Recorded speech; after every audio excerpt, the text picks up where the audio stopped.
1 साल के भीतर भीतर हम झांसी को डिस्ट्रिक्ट बनवाने के लिए पूरा प्रयास करेंगे।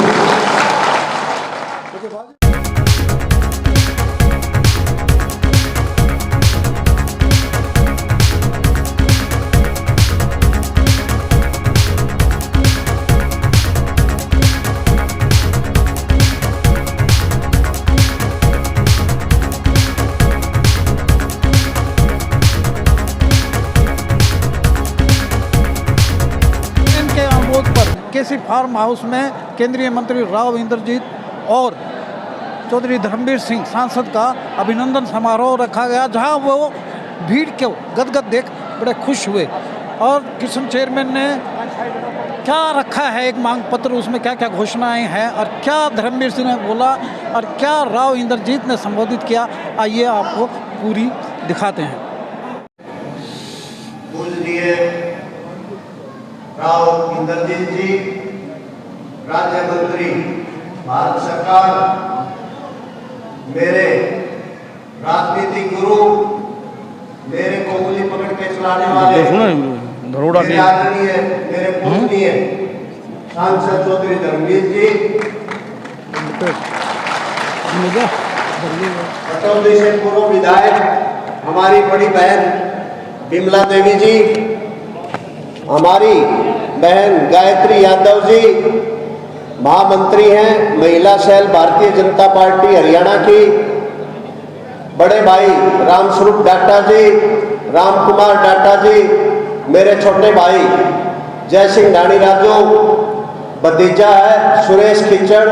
मैं निवेदन करूंगा स्टेज पे आए चेयरमैन ब्लॉक समिति आसी हल्का और आसपास से आई हुई समस्त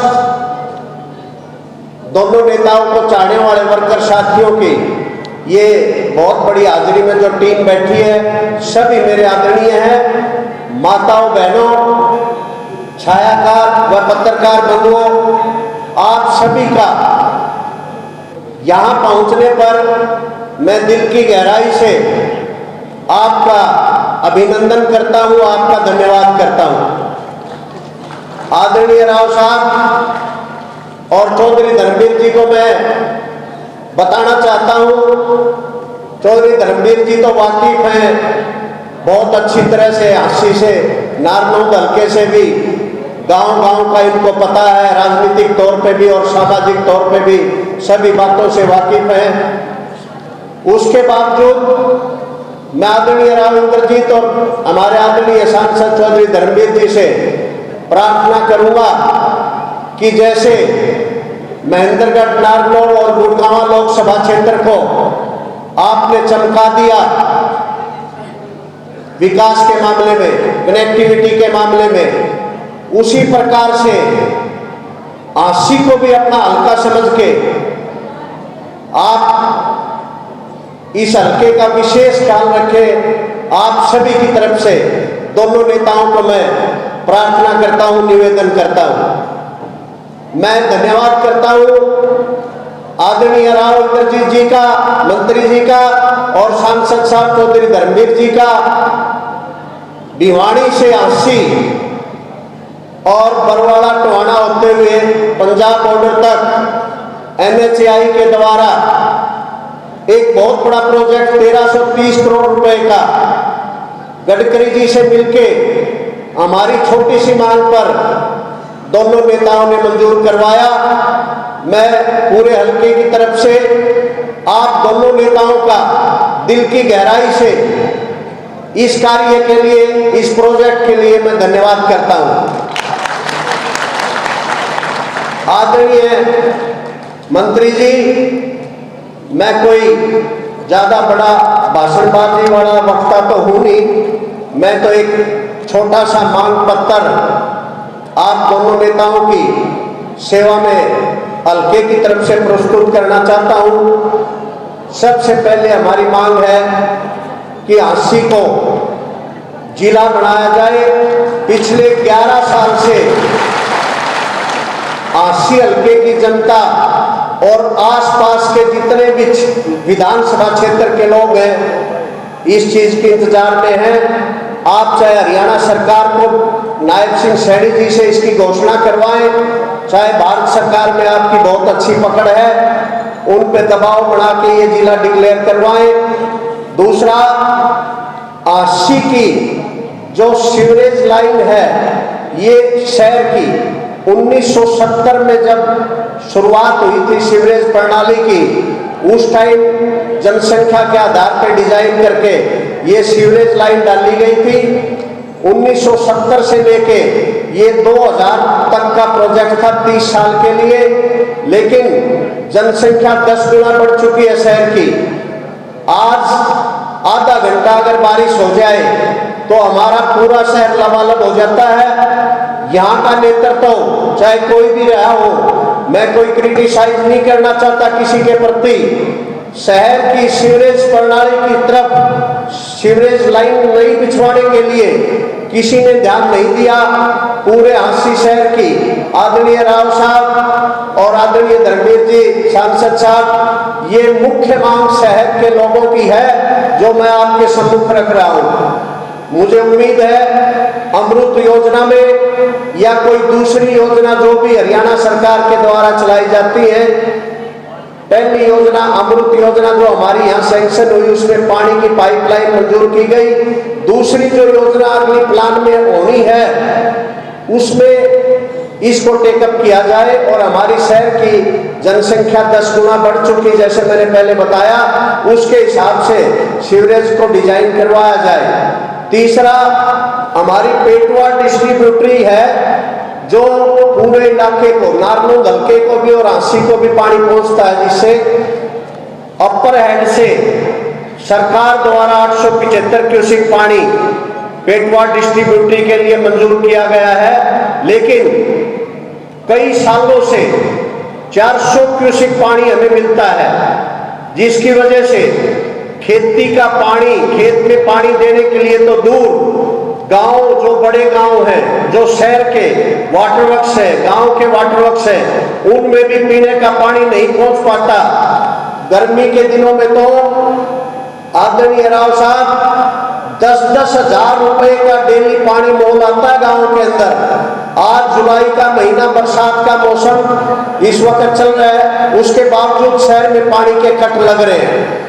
पानी 7 दिन मिलना चाहिए, लेकिन हमारे नहर में पानी आता है 45 दिन में। वाटर वर्क्स में पानी की स्टोरेज कैपेसिटी पूरी होते हुए भी पानी पूरा नहीं हो पाता। हमारे शहर का एक पुराना वाटर वर्क्स है, उसकी सफाई करवाने के लिए आप मुख्यमंत्री जी को कहें कि कोई स्पेशल विशेष अनुदान देके उस वाटर वर्क्स के जितने टैंक हैं जो गाद से भर के सिल्टअप हो गए, उनको भी साफ करवाने का कष्ट करें। आशी में एक अगली मांग रखना चाहता हूं जी। पहले हमारा रेलवे स्टेशन जो था वो छोटा था, अब जैसे ही हमारी आशी से रोहतक की कनेक्टिविटी रेलवे लाइन की होगी, आशी को जंक्शन का रूप दे दिया। 2 ट्रेनें ऐसी हैं जिनका आशी में ठहराव नहीं है रेलवे स्टेशन पर, हमारे जंक्शन पर। एक चलती है गोरखपुर से भटिंडा और भटिंडा से वापस गोरखपुर, जिसकी संख्या ट्रेन नंबर 1255 व 1256 है। दूसरी रेलगाड़ी चलती है बीकानेर से हरिद्वार के लिए और हरिद्वार से बीकानेर के लिए। दोनों गाड़ियों का ठहराव हांसी रेलवे स्टेशन पर। आप रेल मंत्री को कह के भारत सरकार में दोनों नेताओं से निवेदन कि ये दोनों गाड़ियों का ठहराव यहाँ पे होना चाहिए। एक हमारा बहुत बड़ा गांव गिराए है हांसी हल्के का। 1999 में कारगिल युद्ध में शहीद महावीर सिंह जी शहीद हुए थे। पंचायत की जमीन पर उनका संस्कार किया गया और पार्क का नाम शहीद महावीर सिंह स्टेडियम के नाम से नाम दिया गया। लेकिन 95 से लेके आज तक एक पैसा भी उसमें नहीं लगा किसी प्रकार का। मैं निवेदन करूंगा आपसे, शहीद जो है वो सभी के होते, कोई व्यक्ति विशेष या कोई गांव या क्षेत्र के नहीं होते। मैं निवेदन करूंगा आप एमपी लेड से या अपनी स्वैच्छिक ग्रांट से, डिस्क्रिशनरी ग्रांट से गिराए गांव के शहीद महावीर सिंह स्टेडियम को देके इसमें मिट्टी डलेगी और हम इसको पार्क का रूप देना चाहते हैं, भव्य पार्क का। मैं निवेदन करूंगा अगली कड़ी में आप सभी हाथ उठा के इस बात का प्रस्ताव पास करें, आसी में बनने वाले स्टेडियम का नाम राव तुलाराम के नाम से बनाया जाए। यह जमीन यादवों के 9 गांव की जमीन है, मिलकर हमने दान में दी है, जिसपे स्टेडियम बनने जा रहा है। आप हाथ खड़े करके प्रस्ताव पास करें। बहुत बहुत धन्यवाद। आदरणीय राव साहब, मैं पुनः चौधरी धर्मवीर जी का और आपका राम लक्ष्मण के रूप में ये जोड़ी जो हरियाणा में प्रसिद्ध है, मैं दिल की गहराई से आपका, दोनों नेताओं का, मेरे सभी साथियों की तरफ से, सभी वर्कर्स की तरफ से, याद ये जो यहाँ बैठे हैं ये वर्कर बैठे, राजनीतिक बात मैं ज्यादा नहीं करना चाहता। मैं तो एक सुझाव है, आप मैदान में निकल पड़े हो, इसको काफिले को बढ़ाते बढ़ाते हमें एक बड़ी रैली भिवानी में भी करनी चाहिए और एक रैली दादरी में और एक रैली हमें अपना लोकसभा क्षेत्र गुड़गांव में भी करनी चाहिए, ऐसा मेरा सुझाव है। और सभी हल्के 9 दूनी 18 गुड़गांव प्लस में महेंद्रगढ़ भिवानी और 19वां हल्का आपका 80 आपके साथ, जैसे इशारा करोगे आपके साथ है, तन मन धन से। जहां आपका पसीना पड़ेगा वहां हम खून बहाएंगे। मैं इसी के साथ यहाँ आए हुए सभी मेरे साथियों का, सभी नेताओं की तरफ से धन्यवाद करूंगा। बहुत बहुत धन्यवाद। केंद्रीय मंत्री आदरणीय राव इंद्रजीत जी और स्टेज पर बैठे हमारे सारे नेता साहिबान, यहाँ पर उपस्थित सभी साथियों, माताओं, बहनों, बच्चों, आज हम 2 काम करने आए थे।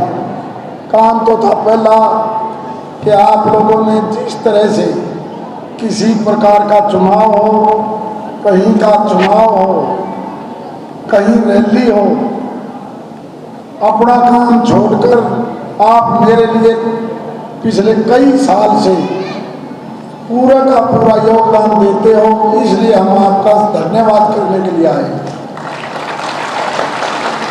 चुनाव तो एक दौसान का था, चुनाव बाडला का था, चुनाव सोना का था या लोकसभा का था, सारा इलाका अपना चुनाव समझकर हर आदमी अपने पैसे से, अपनी गाड़ी घोड़े से, न केवल चुनाव में बल्कि कोई रैली होती थी तो भी आप तन मन धन से मदद करते आए हो, इसलिए आपका बहुत बहुत बड़ा आभार, बहुत बहुत धन्यवाद।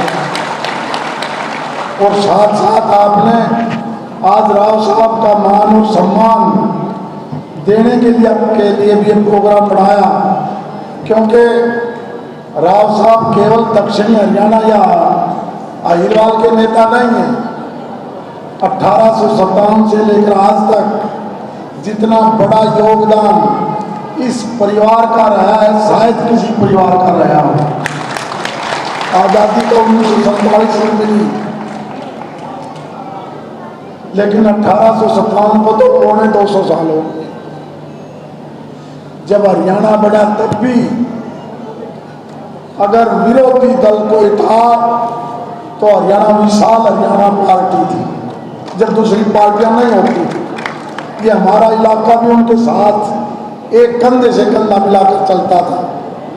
लेकिन ये सही बात है कि आज धीरे धीरे कहीं ना कहीं वही लोग ज़्यादा फायदे में रहते हैं जो आगे पीछे की हाजिरी लगाते हैं, और जो ईमानदारी से लड़ाई लड़ेगा वो चाहे कहीं का भी हो, किसी पार्टी का भी हो, उसको लोग धीरे धीरे पीछे कर देते हैं। आज जरूरत है अच्छे आदमियों की जो प्रदेश और देश का ईमानदारी से विकास कर सके। बहुत से लोग राजनीति में केवल इसलिए आते हैं, चाहे वो MP हो, MLA हो, कि मैं राजनीति में एंट्री करने के बाद मेरा बिजनेस, मेरा व्यापार बढ़ा लेना, और उसी के कारण ये 2 जगह इस देश का आदमी, आम आदमी, गरीब और अमीरी में बट चुका है। इसलिए मेरी एक प्रार्थना आपसे, संगठन सबसे मजबूत कड़ी है। पार्टी का संगठन हो, भाईचारे का संगठन हो, समाज का संगठन हो, जहाँ संगठन मजबूत होगा, और यह संगठन मजबूत था इस देश का, तभी तो अंग्रेज देश को छोड़ के चले गए। अगर आपका संगठन मजबूत होगा तो उस प्रकार के नेता जो आपका गलत फायदा उठाकर अपनी राजनीति चमकाते हैं, वो समय चला जाएगा। और भविष्य का समय अगर सही लेके आना है, आने वाली पीढ़ी के लिए भी लेके आना है, तो हमने ईमानदार आदमियों को, नौजवानों को आगे लाना पड़ेगा। सुनने के लिए, आपका संदेश सुनने के लिए लगभग 3 घंटे से आपके इंतजार में बैठी है राव इंद्रजीत जी। आपके बीच में जोरदार तालियों से स्वागत। राव इंद्रजीत जिंदाबाद। एक बार थोड़ा सा और जोर लगाओ। राव इंद्रजीत जिंदाबाद। आदरणीय राव इंद्रजीत जी।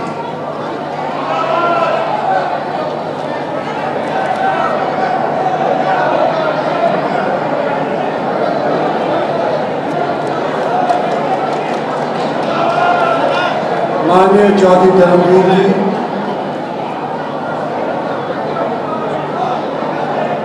गला खराब होने के बावजूद आपको संदेश देने में कामयाब रहे। माननीय गायत्री यादव जी,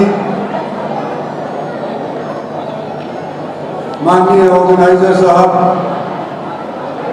किशन चेयरमैन जी, प्रोफेसर मनदीप मलिक साहब, पटौदी की भूतपूर्व विभिन्न साहिबा विमला चौधरी जी, श्रीमान राम स्वरूप टाटा जी, राम कुमार टाटा जी, जय सिंह, रानी राजू, सुरेश पिक्चर, चेयरमैन ब्लॉक समिति हांसी, संदीप सराहन, राजेश MC तावड़ो, संदीप यादव, हिसार, राजवीर एक्स प्रिंसिपल, सम्मानित मंच,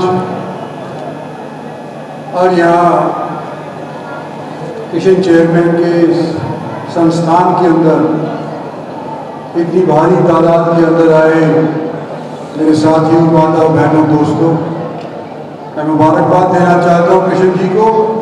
इतना सफल कार्यक्रम आप लोगों ने यहाँ पर आयोजित किया।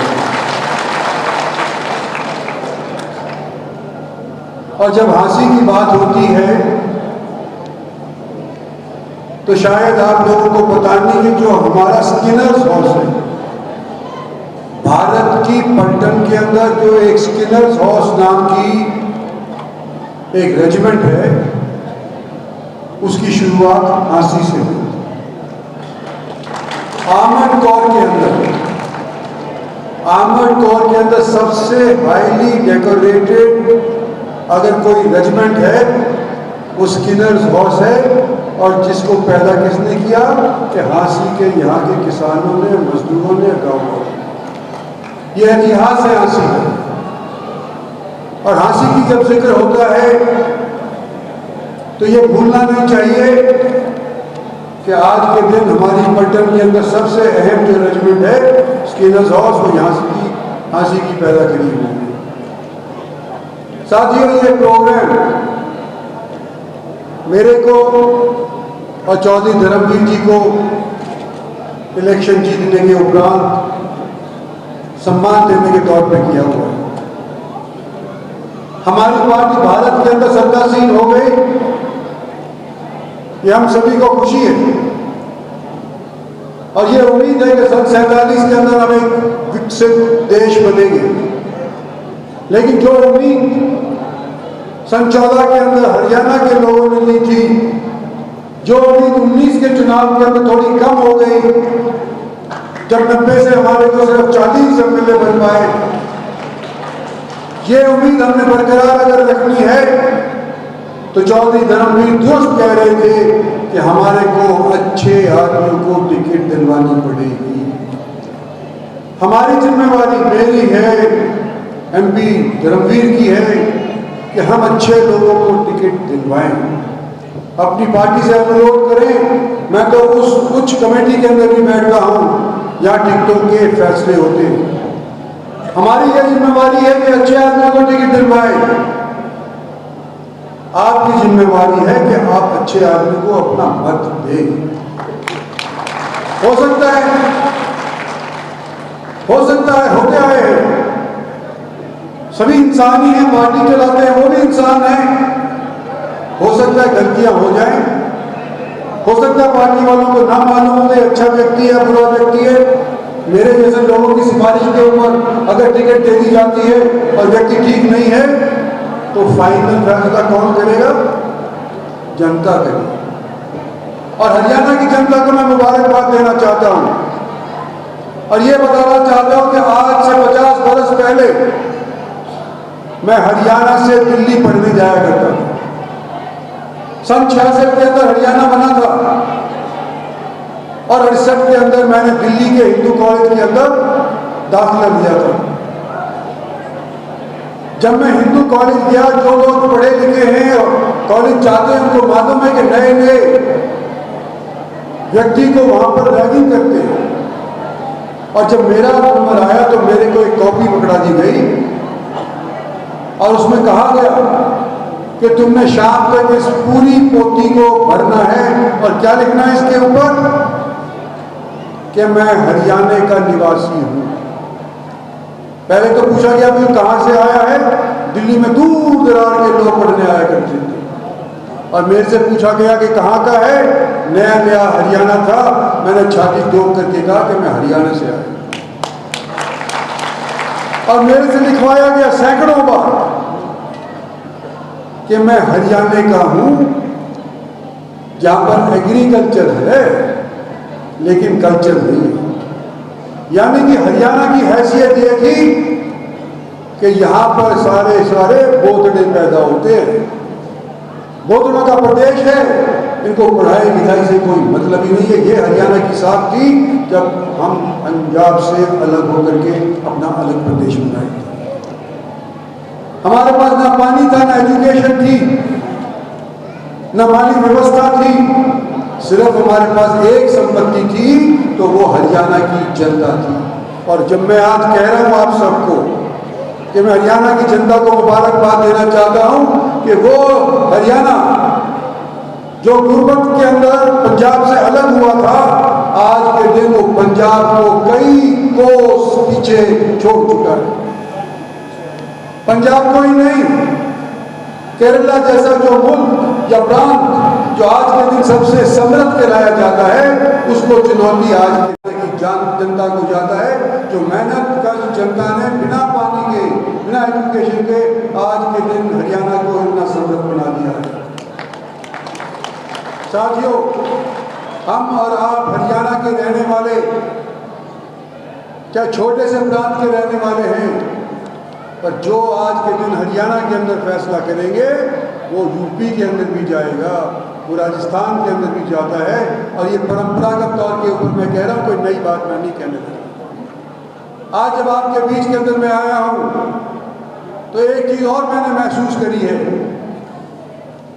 कि नेता तो अनेक बन जाते हैं। अच्छे पार्टी का जब हवा होती है तो पार्टी की हवा के ऊपर ऐरा गैरा नथु खैरा सब एमएलए बन जाते हैं, एमपी भी बन जाते हैं। लेकिन कोई ऐसा व्यक्ति निकल करके आता है जो विपरीत परिस्थितियों के अंदर भी लोगों का रुझान अपने साथ लेकर के आता है।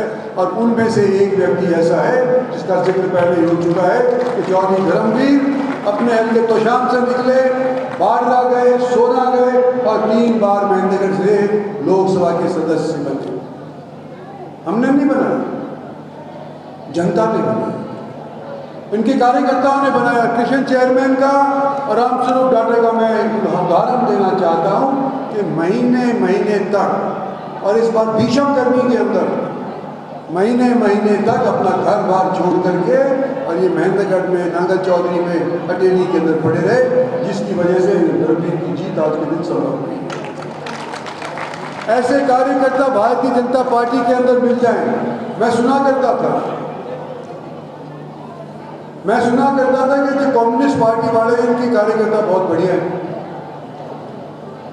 मैं सुना करता था कि हमारी भारतीय जनता पार्टी के भी कार्यकर्ता बहुत बढ़िया हैं, कैडर बेस्ड पार्टी है। पर मैं तो ये उम्मीद करता हूँ कि जिस तरह के कार्यकर्ता धर्मवीर के पास है, ऐसे कार्यकर्ता मेरे पास छोटूलाल जैसे भी साहब हैं कि बार बार लगातार विपरीत परिस्थितियों के बाद भी ये हमारा साथ देते रहे और हमारे को जिताते रहे। और मूल मंत्र क्या है कि लोग तुम्हारे को कुछ आशा के स्वरूप जिता करके भेजते हैं और तुम अपनी उनकी आशा को लेकर के पार्लियामेंट में चले जाते हो, विधान सभा के अंदर चले जाते हो। उनकी ताकत को निजी स्वार्थ के लिए अगर इस्तेमाल करते हो तो वाजिब है कि उनको अगले चुनाव के अंदर ठोकर लगनी चाहिए और उनको हटा देना चाहिए। और जो लोग आप लोगों की इस ताकत को अपने निजी स्वार्थ के लिए नहीं इस्तेमाल करते, जो लोग आपकी बात को बुलंद करने के लिए नहीं हिचकिचाते, उन लोगों को बार बार आप लोगों को समर्थन देकर के जिता करके भेजना चाहिए। जब ये भी हमारे आने वाले समय के अंदर हमारी नई पीढ़ी के लिए भविष्य ठीक होगा। साथियों, बहुत देर से आप लोग बैठे, मैं 2-3 चीज़ों के ऊपर जिक्र करना चाहता हूँ। कृष्ण चेयरमैन ने जो मांग पत्र हमारे सबके सामने रखा है, सबसे पहले तो डिस्ट्रिक्ट झांसी का डिस्ट्रिक्ट 10 साल 11 साल से आप लोगों ने परिश्रम किया है और मैं समझता 3 महीने के अंदर नहीं बनवा पाएंगे। चीफ मिनिस्टर साहब अपने इलेक्शन के अंदर व्यस्त होंगे, सारे मंत्री होंगे, और ये आज के दिन आपके बीच के मैं खड़ा होकर के जाता हूँ कि मेरी और धर्मवीर की 5 साल की योजना है। 5 साल के लिए लोगों ने हमारे को लोकसभा के अंदर भेजा है। इन 5 साल तो क्या 1 साल के भीतर भीतर हम झांसी को डिस्ट्रिक्ट बनवाने के लिए पूरा प्रयास करेंगे। तो वाजिब मांग है। दूसरा, सीवरेज फैसिलिटी, और सीवरेज फैसिलिटी की 2000 तक की जो संख्या थी वो बढ़ करके 2024 के अंदर डबल हो गई है। इसके अंदर मरम्मत होनी चाहिए, विस्तार होना चाहिए। इसके लिए भी हरियाणा सरकार को तुरंत लिख करके, और भारत सरकार की भी एक स्कीम है जिसका आपने जिक्र किया था, अमरूद के तहत इसके अंदर भी पैसा दिलवाने का पूरा प्रयास करेंगे, मैं धर्मवीर बैठ करके। तीसरी बात, गिराई के अंदर एक स्टेडियम बनाने की बात करी थी। शहर के नाते एक स्टेडियम तजवीज़ तो कर दिया था उन्होंने, पैसे के अभाव की वजह से उसके ऊपर काम शुरू नहीं हुआ, या काम हुआ भी है तो पूरा नहीं हुआ। डिस्ट्रिक्ट प्लान से, मंत्रियों के फंड से जितना पैसा हो सकेगा स्टेडियम के अंदर, अगर शहीद के नाम के ऊपर है तो हम तजवीज़ करवाने का पूरा प्रयास करेंगे। 50 लाख तक स्टेडियम को लिए हम पैसा मंजूर करवाएंगे, उसको बनवाएंगे।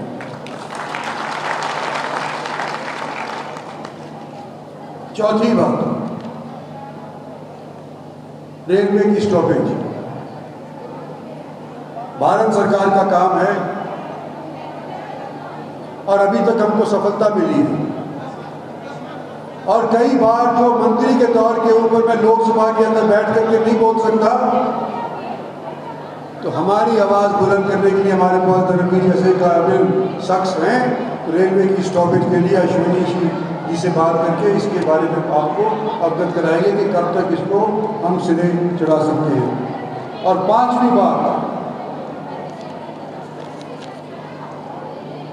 आपने कृष्ण चेयरमैन के कहने के ऊपर प्रस्ताव तो रख दिया कि राव तुलाराम के नाम पे स्टेडियम होना चाहिए। प्रस्ताव है ना इसका? सर पैसे आए हुए हैं, मंजूर है, नाम का सिर्फ ये तो आ रहे हैं सर, सबके पास है। तो फाइनल चीज राव तुलाराम मेरे परदादा थे, उसके नाम के ऊपर जो सम्मान के तौर के ऊपर एक स्टेडियम का नाम राव तुलाराम के नाम के आपने रखा है। चौधरी साहब और सारी जनता, आपका मैं शुक्रिया अदा करना चाहता हूँ कि स्वतंत्रता सेनानी के नाम के ऊपर आपने इस स्टेडियम का नाम तब्दील किया है। तो ये मोटी मोटी बातें हैं। आज आपसे रूबरू होकर के मुझे बड़ी खुशी हुई है। आने वाले समय के अंदर दोबारा से आपसे बातचीत करेंगे। समय हमारे पास अभी कम है, लेकिन हमने रणनीति बना करके आने वाले इलेक्शन के अंदर इकट्ठा मिल करके एकजुट होकर के काम करना है। बहुत बहुत धन्यवाद और जय हिंद।